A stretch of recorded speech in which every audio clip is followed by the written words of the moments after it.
You वेर, तू होतास, तुम्ही होता. भूतकाळात यू या कर्त्यासोबत बी या क्रियापदाचे वेर हे रूप वापरले जाते.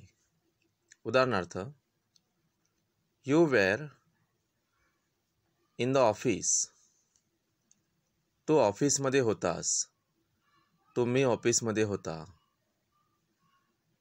You were a good batsman, तू चांगला फलंदाज होता.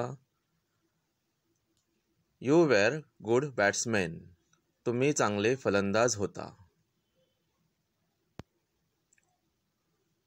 यू वेर ॲबसेंट यस्टरडे, तू काल गैरहजर होतास, तुम्ही काल गैरहजर होता. यू वेर अनहॅपी, तू दुःखी होतास, तुम्ही दुःखी होता. You were in the kitchen, तू किचनमध्ये होतीस, तुम्ही किचनमध्ये होत्या. यू वेर ॲम्बिशियस, तू महत्त्वाकांक्षी होतास,